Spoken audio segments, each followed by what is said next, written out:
পদপ্রার্থী, কৃষ্ণ তত্ত্ব রস সিঞ্চনকারী, লীলা প্রেম আস্বাদনকারী আমার গৌর ভক্ত মণ্ডলী, সর্বপ্রথম আমি জানাই আপনাদের মতো ভক্তদের চরণে জানাই আমার মতো অভাজনের সশ্রদ্ধ ভূমিষ্ঠ প্রণাম।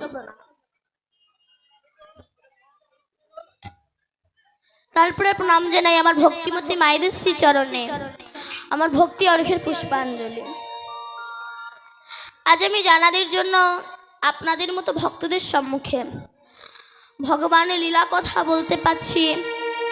তাঁরা হলেন আমার পিতা এবং মাতা, তাঁদেরকে জানাই সশ্রদ্ধ ভূমিষ্ঠ প্রণাম। তারপরে প্রণাম জানাই আমার দীক্ষা গুরু শ্রী মৃন্ময় অধিকারী মহাশয়ের চরণে। তারপরে প্রণাম জানাই আমার শিক্ষা গুরু সুনামধন্য কীর্তনিয়া শ্রী রাধাপদ ঘোষ মহাশয়ের চরণে। এবং আপনাদের মতো ভক্তদের চরণে আমিও আমার ক্ষুদ্র সম্প্রদায় গৌর গোপাল সম্প্রদায়ের তরফ থেকে রইল কোটি কোটি ধন্যবাদ প্রণাম। তবে আজ আমি যে আপনাদের সামনে লীলা কীর্তন পরিবেশন করছি এটা আমার ধৃষ্টতা, কারণ ভগবান শ্রীকৃষ্ণ গীতায় অর্জুনকে বলেছিলেন, হে অর্জুন, ইমাং বিবেশতে যোগাং প্রাপ্ত বানহাম্বায় বিবেচনা মানবে মনোরীক্ষা প্রবে ব্রবীত। হে অর্জুন, তোমাকে এই কুরুক্ষেত্রের মাঠে আমি যে জ্ঞান তোমায় দান করছি, এই জ্ঞান আমি সূর্যকে দান করেছিলাম। সূর্য মনুকে দান করেছিল, মনু ইক্ষ্বাকু রাজাকে দান করেছিলেন, ইক্ষ্বাকু রাজা যাজ্ঞবল্লক মুনিকে দান করেছিলেন, যাজ্ঞবল্লক মুনি মৈথিলকে দান করেছিলেন, মৈথিল ব্যাসদেবকে দান করেছিলেন, ব্যাসদেব সুখদেবকে দান করেছিলেন, সুখদেব পরীক্ষিত মহারাজকে দান করেছিলেন। এইভাবে পরম্পরায় গিয়েছিল। কিন্তু আমি তো সূর্য নই, মনু নই। ইক্ষ্বাকু রাজা, যাজ্ঞবল্লক মুনি, মৈথিল, ব্যাসদেব, সুখদেব পরীক্ষিত মহারাজও নয়। আমি যে কে তা আমি নিজেই জানি না, কিন্তু জন্মসূত্রকে হিসাব করে দেখলাম কেউ আমার পিতা, কেউ আমার মাতা, কেউ আমার আত্মীয় স্বজন বন্ধু বান্ধব। তাই লীলা কীর্তন পরিবেশন করতে গিয়ে আমার যদি কোনো ভুল ত্রুটি হয়ে যায়, নিজ গুণের সন্তান মনে করে আমাকে ক্ষমা করে দেবে।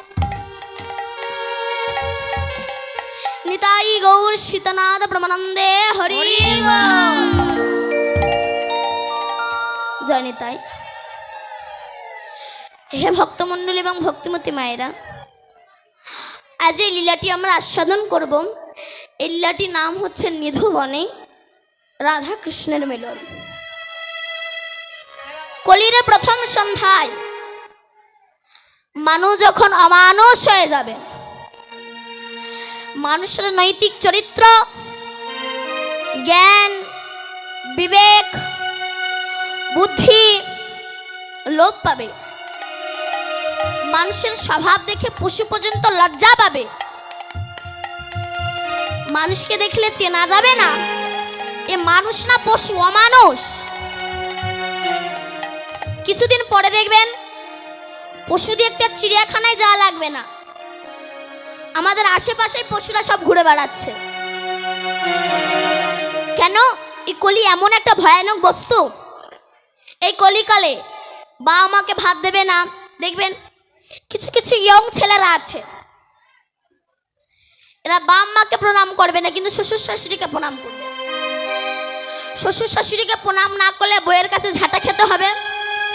শ্বশুর শাশুড়িকে প্রণাম করবে, বাবা মাকে প্রণাম করবে না। মদ খেয়ে সে বাবাকে ধরে পেটাবে।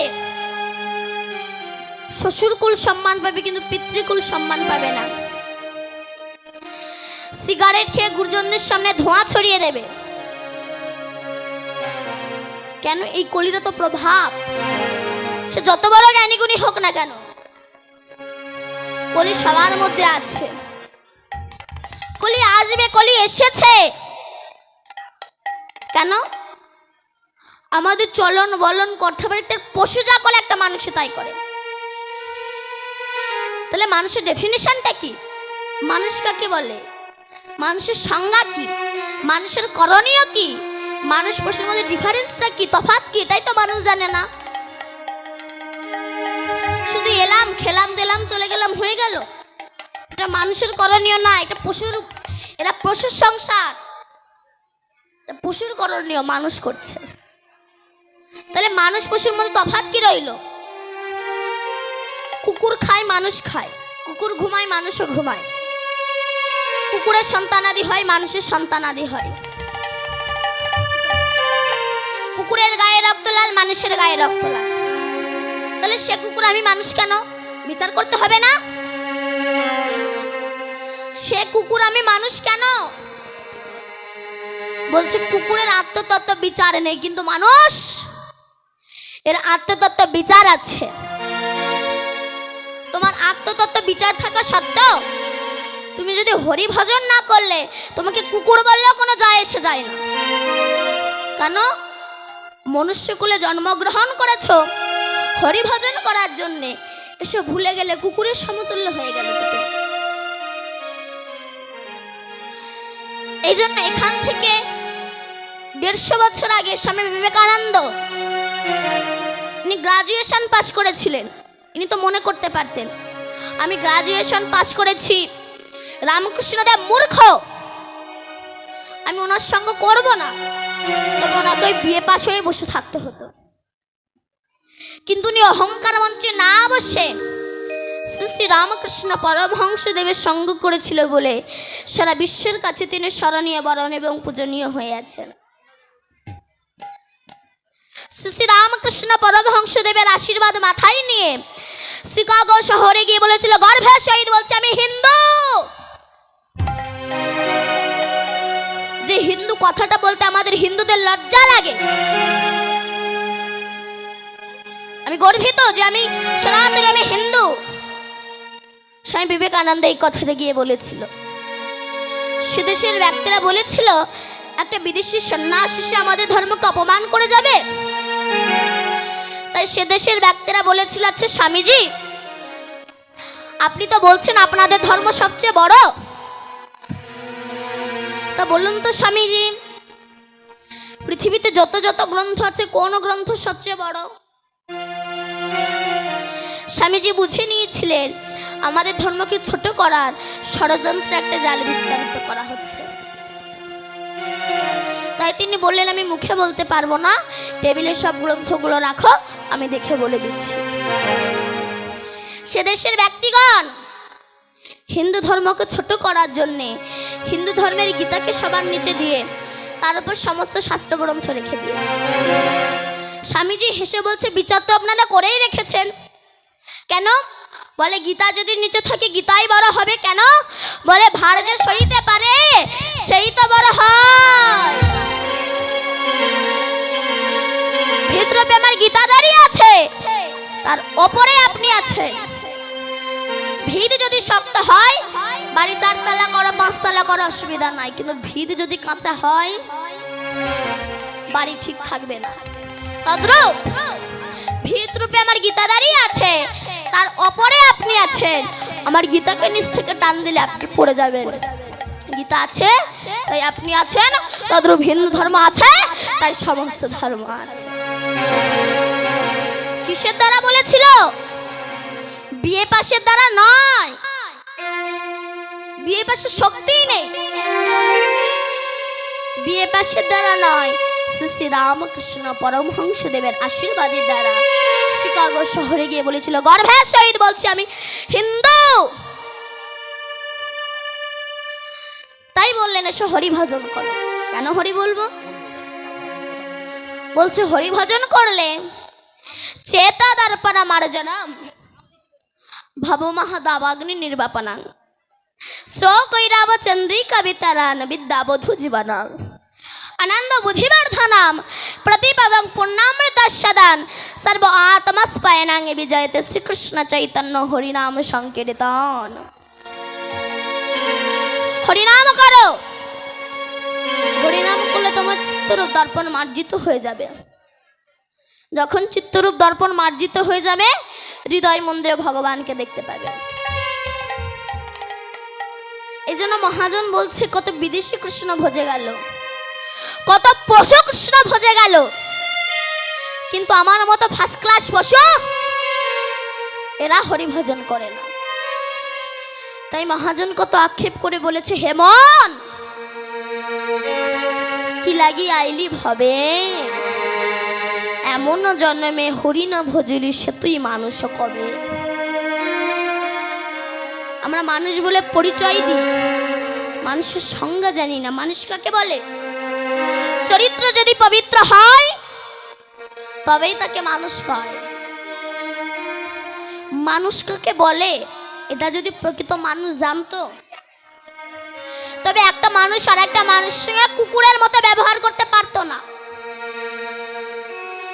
তাই বলছে, এসো আর দেরি করো না, একবার হরি ভজন করো, হৃদয়ে গোবিন্দকে দেখতে পাবে। আচ্ছা, হৃদয়ে গোবিন্দকে দেখা যায়?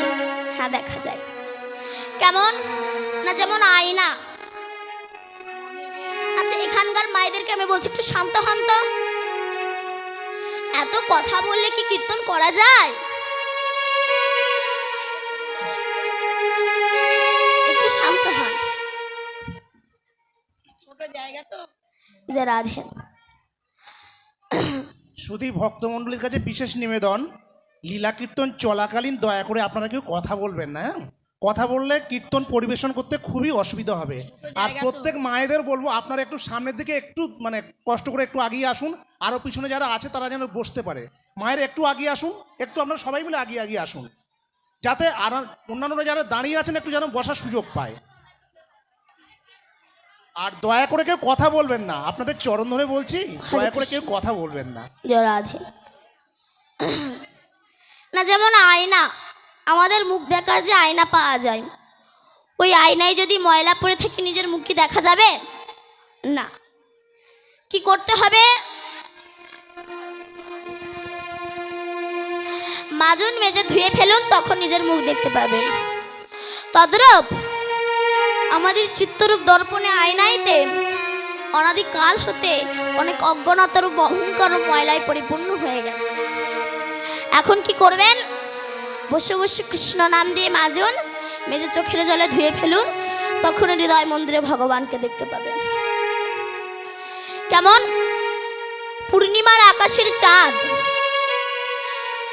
এরা পুকুরের জলে দেখা যায় বটে, তবে পুকুরটা স্বচ্ছ, নির্মল এবং পরিষ্কার হতে হবে। ওই পুকুরে যদি কচুরিপানা পরিপূর্ণ থাকে তাহলে আকাশের পূর্ণিমার চাঁদ দেখা যাবে না। তদ্রূপ আমাদের হৃদয়ের পুষ্করণীতে যদি অহংকারের কচুরিপানা পরিপূর্ণ থাকে, কোনো দিনও আমরা গোবিন্দকে দর্শন করতে পারবো না। এই জন্য আমার কবিগুরু রবীন্দ্রনাথ ঠাকুর কত সুন্দর করে লিখেছেন বলুন তো, আমার হিয়ার মাঝে লুকিয়েছিলে দেখতে আমি পাইনি তোমার, দেখতে আমি পাইনি। আমার হিয়ার মাঝে লুকিয়েছিলে দেখতে আমি পাইনি তোমার, দেখতে আমি পাইনি।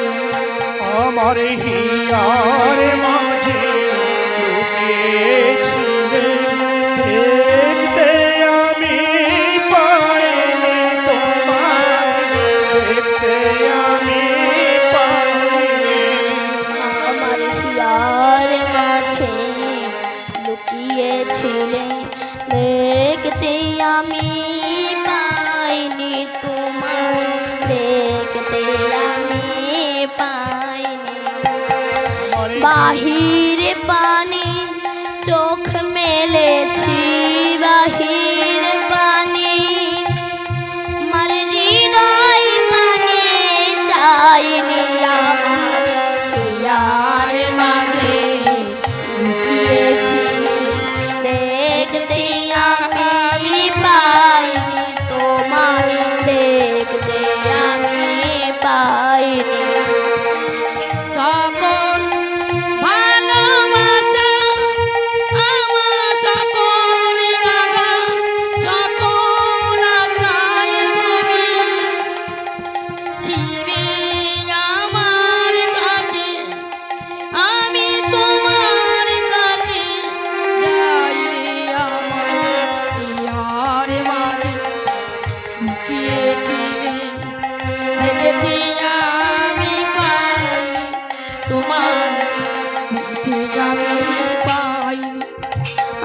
সকল ভালোবাসা, আমার সকল আঘাত, সকল আশায় আমার সকল ভালোবাসা, আমার সকল আঘাত, সকল আশায় তুমি ছিলে আমার কাছে, তুমি ছিলে, আমি তোমার কাছে যাইনি। লীলার মাঝে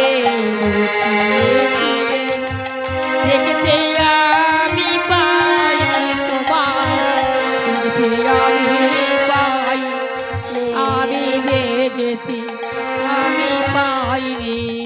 আস্তে এজন্য তিনি ছাড়া গতি নাই। কেন? আমরা জানি ভগবান যখন 125 বছর বয়সে জরাব্যাধের তীরে দেহত্যাগ করলেন, তখন নারদ এসে বলছে, কৃষ্ণ আচ্ছা বলো তো, তুমি ভগবান তা তুমি সঠিক ভগবান না রেডিমেড ভগবান, একটু বলো তো। গোবিন্দ বলল কেন? নারদ বলছে, আচ্ছা তুমি যদি ভগবান হবে তো সামান্য জরাব্যাধের তীরে তুমি দেহত্যাগ করলে কেন? তুমি তো ফু দিয়ে উড়িয়ে দিতে পারতে। গোবিন্দ বলল, নারদ আমি আগত পূর্বজন্ম মানে ত্রেতা যুগে রাম অবতারে আমি বালিকে নৃশংসভাবে হত্যা করেছিলাম। অর্থাৎ বালিকে একটা বর দেওয়া ছিল, তার মুখোমুখি দাঁড়িয়ে যে যুদ্ধ করবে তার অর্ধেক শক্তি বালির হয়ে যাবে। আমি গাছের আড়াল থেকে পেছন থেকে বাণ নিক্ষেপ করেছিলাম, নৃশংসভাবে হত্যা করেছিলাম। তাই বালির পুত্র অঙ্গদ পিতৃ হত্যার প্রতিশোধের জন্য আমাকে বলেছিল, প্রভু তুমি যেমন আমার পিতাকে নৃশংসভাবে হত্যা করেছো, কথা দিন যেন আমার হাতে আপনার মৃত্যু হয়। গোবিন্দ বলেছিল, এ যুগে হবে না, আগত দাপর যুগে কৃষ্ণ অবতারে তুমি হবে জরাব্যাধ রূপে, আমি হব কৃষ্ণ হয়ে তুমি তোমার হাতে আমি দেহত্যাগ করব। কথা ছিল তো। নারদ বলল, আচ্ছা প্রভু তুমি কি কোনো অপরাধ করেছিলে? নারদ বলছে, গোবিন্দ বলছে, আমি অপরাধ করিনি, আমি আমার বংশ করেছে। কেন? কোন দিন?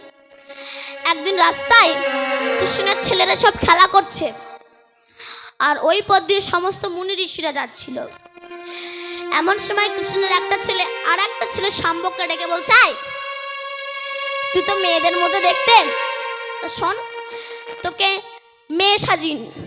বললো কি মেয়ের মতো সাজিয়ে, সুন্দর করে সাজিয়ে পেটের ভিতর ন্যাকড়া চক্রা ঢুকিয়ে দিয়ে সেই ঋষিদের সামনে এসে বলছে, এটা আমাদের ভগ্নী। বলুন এর গর্ভে কি সন্তান আছে, ছেলে না মেয়ে? অনন্ত ঋষি সবই জানেন, কিন্তু দুর্বাসা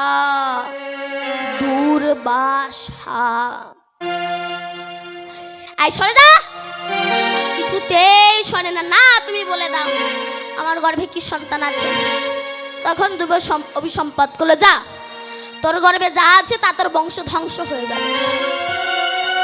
খুলে দেখি কেন ওটা একটা মুষলে পরিণত হয়ে গেছে। দাদু উগ্রসেনের কাছে ছুটে গিয়েছে, দাদু আমরা বৈষ্ণবের সঙ্গে আর কি মারতে গিয়ে আমার এই পেটের এই যে ন্যাকড়া চোকড়া মুষলে পরিণত হয়ে গেছে, এখন কি করব? সর্বনাশ, দুর্বাসার কথা। যা এটাকে গিয়ে পাথরে ঘষে দে। পাথরে ঘষেছিল, কিসের সৃষ্টি হয়েছিল? নল খাগড়ার। আর বাকি যে অংশটা ধরতে পারছে না সেটাকে প্রভাসীর তীরে ছুঁড়ে ফেলে দিয়েছিল। একটা বোয়াল মাছ ওটাকে গিলে নিয়েছিল। এক জেলে ওই বোয়াল মাছটাকে যখন ধরে নিয়ে গেল, পেটটা চিলা মুষলটাকে পেল, ওই মুষলটাকে রাস্তায় ছুঁড়ে ফেলে দিল। আর যখন রাস্তায় ছুঁড়ে ফেলে দিল, জরাব্যাধ ওই মুষলটাকে পেয়ে তীরের যে ফলক তৈরি করে সোজা চলে এলেন প্রভাসের তীরে। সেখানে আমার গোবিন্দ নিম গাছের ডালে বসে পা দোলাচ্ছিলেন। আমার গোবিন্দের চরণটা ছিল লাল টুকটুক করছিল। জরাব্যাধ পাখি ঠোঁট মনে করে তীর মেরেছে, আর সেই তীরে গিয়ে আমার গোবিন্দ তিনি দেহত্যাগ করেছেন। অনেকে বলে আমার গোবিন্দ মারা যাওয়ার পরে তাকে নাকি সদ্দাহন করা হয়েছিল। ভুল। তিনি অব্যয়, অক্ষয়, অবিনাশ্বরী, জন্মায়ও না মরেও না, প্রয়োজনে আসে আর যায়। কেন? যদা যদা হি ধর্মস্য গ্লানির্ভবতি ভারত অভ্যুত্থানমধর্মস্য তদাত্মানম সৃজাম্যহম পরিত্রাণায় সাধুনাং বিনাশায় চ দুষ্কৃতাং ধর্ম সংস্থাপনার্থায় সম্ভবামি যুগে যুগে। প্রয়োজনে আসে আর যায়। কেন? সাধুদের পরিত্রাণ দেওয়ার জন্য, ভক্তগণকে উদ্ধার করার জন্যে, অভক্তদের বিনাশ করার জন্য যুগে যুগে আসে এবং যায়। আচ্ছা, কৃষ্ণ তো 125 বছর বয়সে জরাব্যাধির তীরে দেহত্যাগ করলেন, কিন্তু রাধা গেল কোথায়? যখন আমার গোবিন্দ 125 বছর বয়সে জরাব্যাধির তীরে দেহত্যাগ করলেন, রাধারানী আমার অষ্টসখীকে নিজের দেহের মধ্যে নিয়ে কৃষ্ণের দেহে বিলীন হয়ে গেলেন। এক দেহ ধরে গোলক বৈকুণ্ঠে চলে গেলেন। যখন কৃষ্ণ চলে গেল তখন ধর্মশূন্য পৃথিবী। যে দেশে কৃষ্ণ নাই সে দেশে ধর্ম থাকতে পারে না। তেমনি যে দেহে কৃষ্ণ নাই, ধর্ম শব্দের অর্থ কি? ধারণ করে রাখা। কাকে? আমার গুরু গোবিন্দের চরণ যে পক্ষে ধারণ করে রেখেছে সেই প্রকৃত ধর্ম করছে। নারদ